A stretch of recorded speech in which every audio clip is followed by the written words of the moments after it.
Di bawah langit Seoul yang berkilau, Ji-yeon adalah definisi kesuksesan. Sebagai CEO termuda di industri fashion, setiap langkahnya di ruang rapat adalah hukum, dan setiap tanda tangannya adalah masa depan. Di depan kamera dan lampu flash gala fashion, senyumnya melengkung sempurna. Sebuah mahakarya yang dipoles untuk memuaskan ekspektasi dunia.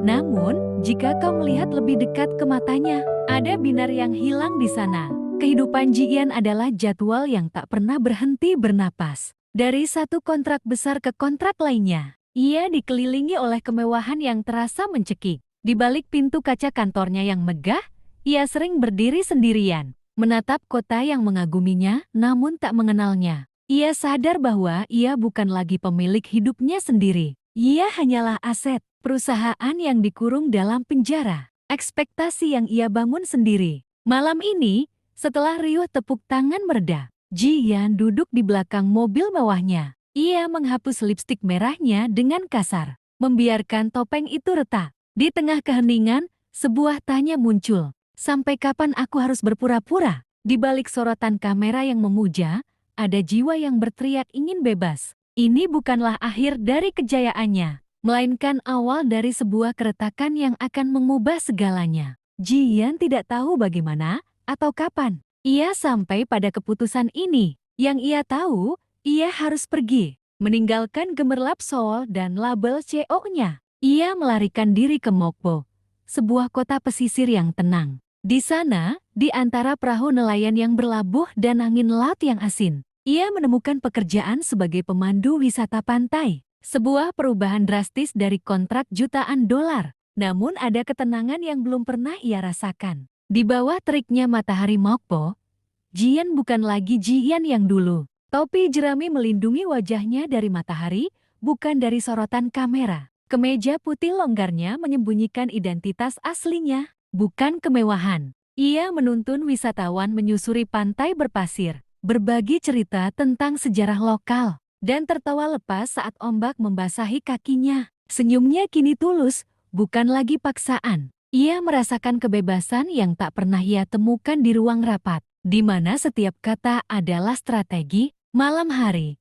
setelah pekerjaannya selesai, Ji-yeon sering duduk di dermaga, menatap perahu-perahu yang bergoyang perlahan. Ia tidak lagi tertekan oleh laporan keuangan atau proyeksi pasar. Ia hanya menikmati hembusan angin laut dan suara ombak. Untuk pertama kalinya dalam waktu yang sangat lama, ia merasa hidup. Jiwa yang dulu terkurung dalam sangkar emas kini bebas bernapas, menemukan keindahan dalam kesederhanaan. Namun, apakah masa lalunya benar-benar akan meninggalkannya? Suatu pagi yang cerah, saat Ji-yeon memimpin tur di sepanjang garis pantai Ji-yeon, ia melihat sesosok pria tinggi dengan kulit sawo matang dan senyum ramah yang selalu dikelilingi anak-anak. Itu adalah Min Hao, instruktur selancar lokal yang terkenal dengan sifat keras kepalanya. Namun hatinya yang emas. Ji-yeon sering melihatnya dari jauh, mengagumi caranya berinteraksi dengan laut dan orang-orang. Ada sesuatu yang asli tentang dirinya,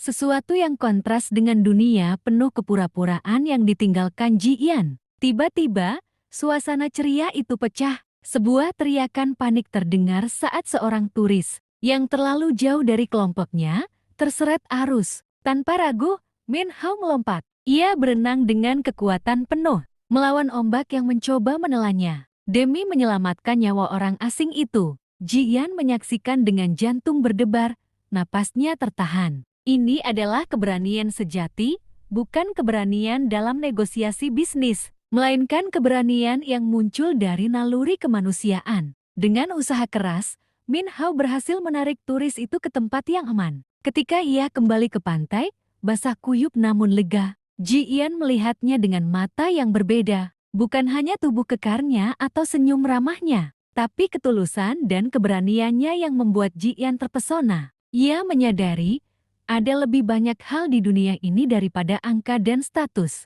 Dan untuk pertama kalinya, ia ingin tahu lebih banyak tentang pria ini. Sejak insiden penyelamatan itu, Ji-yeon dan Min Hao mulai menghabiskan lebih banyak waktu bersama.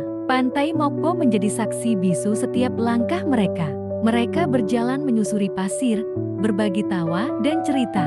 Bukan lagi tentang bisnis atau strategi, melainkan tentang impian sederhana dan masa lalu yang berbeda. Min Ho, dengan kepribadiannya yang apa adanya, perlahan membuka hati Ji-Yan yang terkunci. Ia menemukan kebahagiaan dalam obrolan ringan dan tatapan mata yang jujur. Malam-malam di Mokpo terasa lebih panjang dan penuh makna. Ji-Yan dan Min Ho duduk di kafe kecil tepi pantai, berbagi hidangan light lokal dan cerita hidup. Ji-Yan, yang dulu hanya berbicara tentang akuisisi dan target pasar, kini menceritakan tentang mimpinya yang pernah terkubur dan rasa hampa di balik kesuksesannya. Min Ho mendengarkan dengan sabar, tanpa menghakimi, hanya menawarkan keberadaannya yang menenangkan. Untuk pertama kalinya, Ji-Yan merasa benar-benar terlihat dan dipahami. Di Mokpo, Ji-Yan menemukan arti kebebasan sejati, bukan kebebasan dari batasan finansial, tetapi kebebasan dari topeng dan ekspektasi. Bersama Min Ho, ia merasa bisa menjadi dirinya sendiri, tanpa embel-embel CEO atau tuntutan kesempurnaan. Setiap tawa yang tulus, setiap sentuhan ringan, dan setiap percakapan yang mendalam adalah pengingat bahwa kebahagiaan tidak terletak pada puncak tangga korporat, melainkan pada kejujuran dan kebersamaan. Namun, bisakah ia selamanya bersembunyi dari masa lalunya yang gemerlap? Kehidupan tenang Ji-Yan di Mokpo mulai terancam. Suatu siang, saat memimpin tur di pasar ikan lokal, Ji-Yan berpapasan dengan Tuan Davis, seorang investor asing terkemuka yang pernah menghadiri gala fashion yang sama dengannya di Seoul. Sebuah tatapan kaget dan sebuah bisikan lirih. Ji-Yan, CEO Kim Ji-Yan, cukup untuk membekukan darah Ji-Yan. Ia mencoba menyangkal, tapi tatapan tajam Tuan Davis menunjukkan bahwa ia telah mengenali dirinya. Meskipun Ji-Yan berhasil mengalihkan perhatian Tuan Davis, kejadian itu tidak luput dari pengamatan Min Ho. Ia melihat perubahan ekspresi Ji-Yan, kilatan ketakutan di matanya, dan interaksi canggung dengan pria asing itu. Min Ho mulai bertanya-tanya, siapa sebenarnya wanita yang selalu menatap laut dengan kerinduan itu? Siapa Ji-Yan di balik senyum sederhananya? Ia merasakan ada bagian dari dirinya yang tidak ia ketahui. Sebuah misteri yang perlahan mengusik hatinya.